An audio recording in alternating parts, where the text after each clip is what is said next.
పరిశుద్ధులు తమకు పరిచయమైనటువంటి వారిని, తమకు సామీప్యంలోకి వచ్చిన వారి విషయంలో ఇలాంటి బాధ్యత వహించాలా లేదా?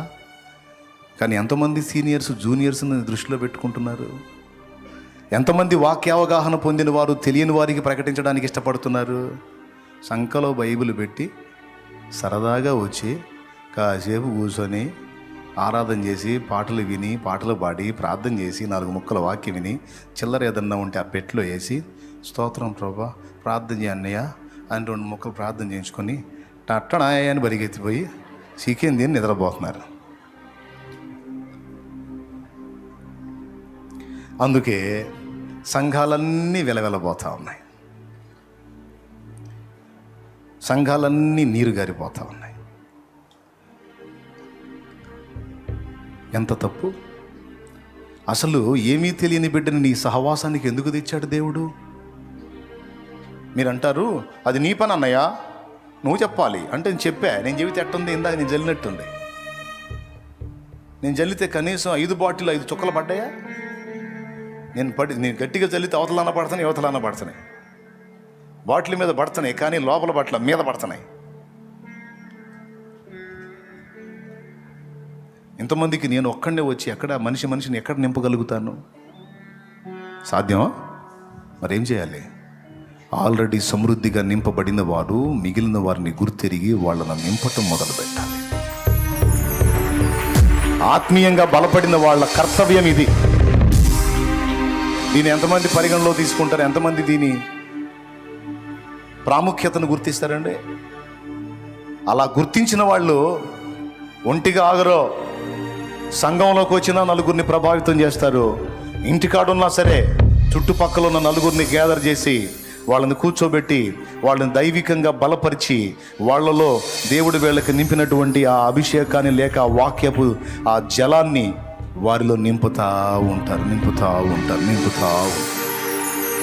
వాక్యంతో నింపబడ్డారు కనుక, దేవుని ఆత్మతో నింపబడ్డారు కనుక, దేవుని సాహచర్యంలో ఎదిగారు కనుక ఈ అనుభవంలో లేనళ్ళు దేవుని వాక్యంతో దేవుని ఆత్మతో నిండు కొనని వారు లోకంతో నిండుకుంటారు. ఆదివారం పెద్ద బైబిల్ సంఖ్యలో పెట్టి చర్చికి వస్తారు కానీ తెల్ల చీర కట్టి బిల్డప్ కోసం పెద్ద ఇంత బైబిల్ చేతిలో పెట్టుకొని వస్తారు కానీ చూసేవాళ్ళకి అమ్మ ఎంత భక్తుడో ఎంత భక్తురాలో అన్నట్టు వాక్యం నింపబడదు, ఆత్మ నింపబడదు, ఆత్మచేత నింపబడరు, వాక్కు చేత నింపబడరు. ఖాళీ పాత్రలు, ఖాళీగా వస్తారు, ఖాళీగా వెళ్తారు కదా. ఈ వాక్కు చేత ఆత్మచేత నింపబడని వాళ్ళలో లోకం నిండి ఉంటుంది. ఏమి నిండి ఉంటుంది? వీళ్ళు కూడా గ్యాదర్ చేస్తారు నలుగురిని, కానీ వీళ్ళలో ఏమి నింపబడ్డదో అది నింపుతూ ఉంటారు వాళ్ళల్లో. అమ్మా ఏమి నింపుతారు? ఫలానా దగ్గర ప్లాట్లు తక్కువ రేటుకు వస్తున్నాయంటే తెలుసా వదినే? ఎంత ఏంటి? అన్ని సౌకర్యాలు మెయిన్ రోడ్ లైన్లోనంట. ఫలానా దగ్గర ఇన్నో నంబర్ ప్లాట్ అంట. మొన్న మా ఆయన చూసి వచ్చాడు, అది 5 లక్షలకే వస్తుందంట. మార్కెట్ రేటు కూడా బాగానే ఉందంట. అక్కడ తీసుకోవచ్చుగా మీరు కూడా. దేవుడి కృప వల్ల మాకు నిజంగా 4 ప్లాట్లు ఇచ్చాడమ్మా. 4 ప్లాట్లు ఇచ్చాడంట. ఇది ప్లాట్లు ముచ్చటే. ఎందుకు? ధనాపేక్షతో నింపబడ్డారు. దేవుని సన్నిధికి వెళ్తున్నారు, దేవుని వాక్కుతో పరిశుద్ధాత్మతో నింపబడలా. దేవుడిచ్చే ఆశీర్వాదాలు, అందులో నుంచి వచ్చేటువంటి డబ్బు, లేకపోతే దీవెనలు, వాటి తాలూకు ఐశ్వర్యం, సంపదలు, ఇతరత్ర పదవులు, హోదాలు మొదలైనవి వాటితో నింపబడి ఉన్నారు కదా. వాళ్ళ చుట్టూ గ్యాదర్ చేసిన నలుగురికి ఫలానా దగ్గర చీపుగా అది వస్తుందంట, ఫలానా దగ్గర ఇది వస్తుందంట అని ఈ డబ్బు పిచ్చోళ్ళందరూ డబ్బులకు సంబంధించిన విషయాలన్నీ నింపుతూ ఉంటారు కూర్చోబెట్టి అందరికీ. ఇంకొక బ్యాచ్ ఉన్నారు సీరియళ్ళు, సినిమాల వాళ్ళు. వీళ్ళు భక్తులే. ఆదివారం తెల్ల చీర కట్టుకొని వచ్చే భక్తులే, తెల్ల బట్టలు వేసుకొని వచ్చే భక్తుడే. అయ్యగారేమో సినిమాలు, అమ్మగారేమో డ్రామాలు అన్నట్టు సీరియళ్ళు అన్నమాట. వీళ్ళు కూర్చోబెట్టుకొని కార్తీక దీపంలో అసలు ఆ సన్నివేశం చూసావా? అసలు నేనైతే ఎంత టెన్షన్ పడ్డానో, నేను అనుకుంటా సావుకుపోయా అని. టెన్షన్ పడేది ఎందుకు? సావకూడదు, పనికి మాలిందని. అనాలి అనిపించింది. అంటే ఊరుకోరు కదా, నన్ను కొడతారు కదా, అందుకని అనాలే. ఎంత టెన్షన్ పడ్డానో. ఎందుకమ్మా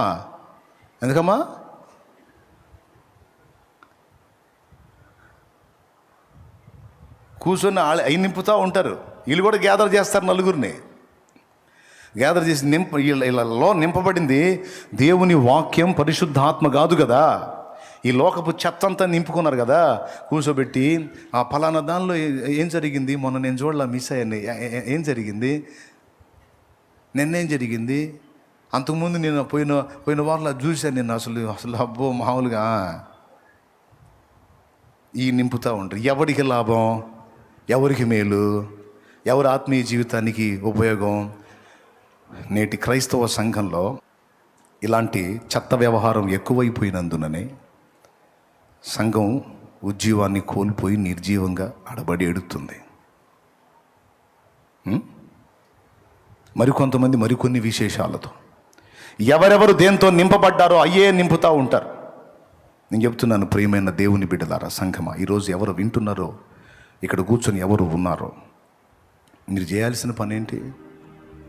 మీ సహవాసంలోకి దేవుడు దీనిలైన బిడ్డలు ఎందుకు రప్పిస్తున్నాడు? ఏమీ తెలియని అమాయకులను ఎందుకు రప్పిస్తున్నాడు మీ దగ్గరికి? ఆశతో. నా కుమార్తె దగ్గరికి ఈ నలుగురిని చేరవేస్తే నా బిడ్డ నన్ను గూర్చినటువంటి సందేశాన్ని వాళ్ళలో నింపుతుంది. నా ఆత్మలో పాలు పొందింది కదా, ఆ ఆత్మలో వారికి పాలు అనగా వారికి కూడా ఆ అభిషేకంలో కొంత భాగం ఇస్తుంది, పంపిణీ చేస్తుంది. అభిషేకాన్ని అవతల వాళ్ళకు కూడా దేవుని శక్తిని, ప్రభావాన్ని తను పొందుకున్న దానిలో నుండి అవతల వారికి కూడా పంపిణీ చేస్తుంది, నింపుతుంది. చక్క కూర్చొని ఆడపిల్లలు నింపి పడేశారు మొత్తాన్ని. ఇది ఎలాగో దీనులైన బిడ్డల్ని నీ చేతికి దేవుడు అప్పగించినప్పుడు చక్కగా కూర్చొని దేవుని వాక్కుతో, పరిశుద్ధాత్మతో వారిని అలా నింపడానికి కష్టపడాలి. ఇది దేవుని బిడ్డ జాతి లక్షణం. ఒక దేవుని బిడ్డ జాతి లక్షణం అది. దేవుని బిడ్డ జాతి లక్షణం. ఈ పని చేయనోళ్ళు ఎంతటి వాళ్ళైనా వేస్ట్ ఫెలోస్, నిష్ప్రయోజకమైన దాసురాండ్రు. ఇప్పుడు ఆలోచించుకో. ఆయన సహవాసానికి తీసుకొస్తున్నాడు, నీ సహవాసానికి తెస్తున్నాడు. నువ్వు ఒక మాట పలికితే చాలు, నీ చుట్టుపక్కల ఉన్న నలుగురు వచ్చి కూర్చుంటారు, పెగపెగ వచ్చి కూర్చుంటారు. నీ మాట అంటే అంత గౌరవం వాళ్ళకి. వాళ్ళని కూర్చోబెట్టుకొని వాళ్ళ సమస్యలు విని, వాళ్ళ కోసం ప్రార్థన చేసి, వాళ్ళ కన్నీరు తుడిచి, వాళ్ళని ఓదార్చి, వాళ్ళని ధైర్యపరిచి, ప్రభువు గురించి 4 మాటలు చెప్పి, లేదా వాళ్ళ పక్షంగా ప్రార్థన చేసి, వాళ్ళని దేవుని కొరకు ప్రభావితం చేసే బాధ్యత నీ భుజం మీద పెట్టి నీ సహవాసానికి వాళ్ళని పంపటానికి ఆశగా ఇష్టపడుతున్నాడు దేవుడు, నడిపిస్తున్నాడు. నువ్వు వాళ్ళకి ఏమి నింపుతున్నావు? కొంతమంది గ్యాదర్ చేసుకొని చెత్తను నింపి పంపుతున్నారు, కొంతమంది అసలు గ్యాదరింగే చేయట్లేదు. మనకి ఆడ కుదిరితే మనమా ఇంటికి పోతే బయటికి రాం, సచ్చాకన్నా రావాల్సిందేగా. ఇంటికి పోతే బయటికి రాం అంటే ఎన్ని రోజులు ఉంటావు ఇంట్లో? కనీసం పక్కనున్న 4 ఇళ్లను ప్రభావితం చేయవా? అంత మాత్రం సేవ చేయవా? అంత మాత్రం సువార్త చేయవా? ఇంట్లో పోతే బయటికి రావా అయ్యా? ఇంట్లో పోతే బయటికి రావా అమ్మ? పొయ్యాక తెచ్చి బయటగా టెంట్ వేసి, నీ బాధ్యత నీవు గుర్తుపట్టాలి. నువ్వు ఆ స్టెప్ తీసుకుంటావేమో అని పరిశుద్ధాత్మ దేవుడు, జీవం గల దేవుడు కనిపెడుతున్నాడు. ఈ మాట సైతానుగాడు మీ మైండ్లోంచి తీసేయకుండా జాగ్రత్త పడండి. ఈ మాట పోనీయొద్దు. ఈరోజు మెసేజ్ మొత్తంలో ఇది చాలా ముఖ్యమైన సందేశం. దీన్ని పోనీయొద్దు తమ్ముడు. నా గురించి అది ఆశించాడు దేవుడు. దేవుని కృపను బట్టి నేను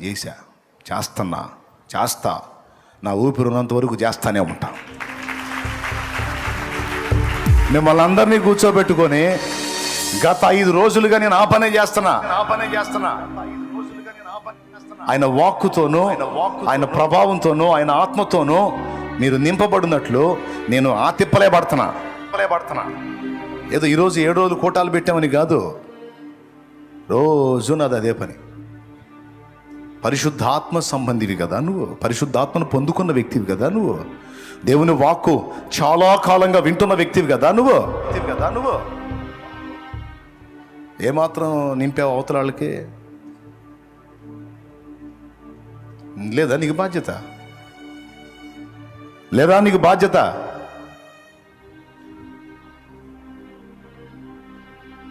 అర్థమైన వాళ్ళు చేతులు ఎత్తండి. అర్థమైందన్న అన్నాడు.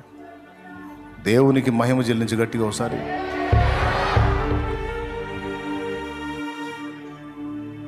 లైవ్లో వింటున్న వాళ్ళు కూడా,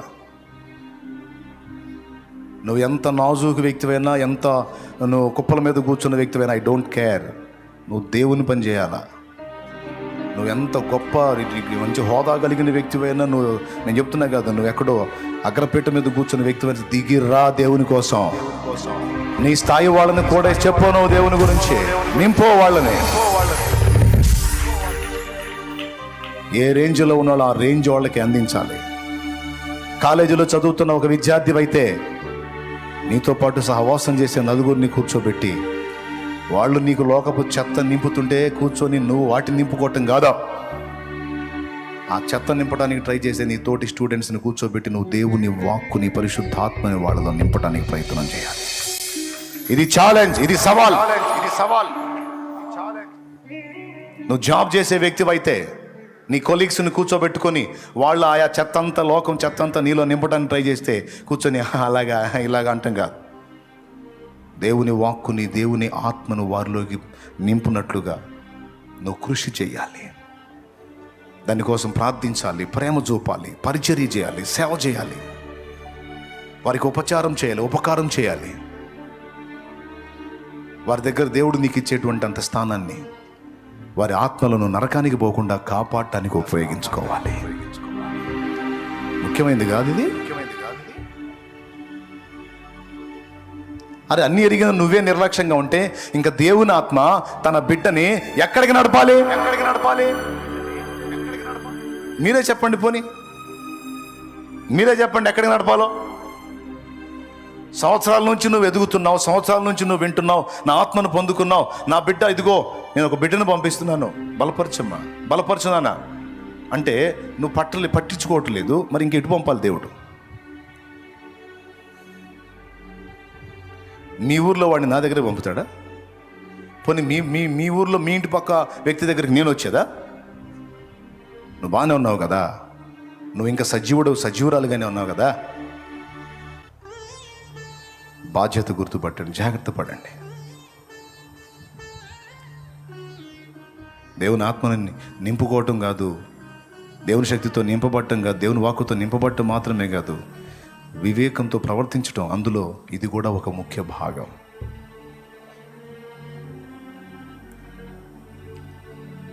దేవుడు నిన్ను ఎక్కడికి నడిపిస్తాడు? అపోస్తలుల బోధకు నడిపిస్తాడు.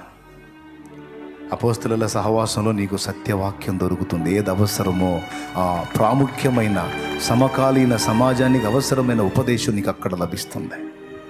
ఆ ఉపదేశాన్ని అందిపుచ్చుకోవాలి. దేవుని వాక్కును స్వతంత్రించుకునుట, ఆత్మను స్వతంత్రించుకునుట. యేసయ్య చెప్పాడు, నేను మీతో చెప్పుచున్న మాటలు ఆత్మయు జీవమునై ఉన్నవి అని. మర్చిపోయారా? దేవుని వాక్కును పొందుకొనుట, ఆత్మను పొందుకొనుట.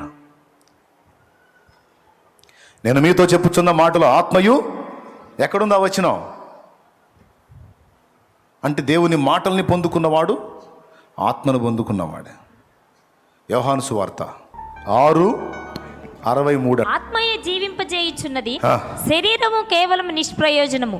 నేను మీతో చెప్పి ఉన్న మాటలు ఆత్మయు జీవమునై ఉన్నవి. అంటే ఆ మాటల్ని తీసుకోగలిగితే ఆత్మను, జీవాన్ని నువ్వు పొందినట్టే.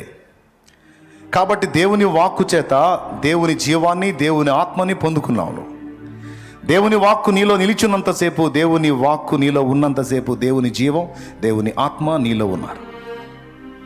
ఎంతగా నింపబడతావో అంతగా దేవుని వాక్కుతో నింపబడితే దేవుని ఆత్మ, దేవుని జీవం నీలో నిండిపోతాయి.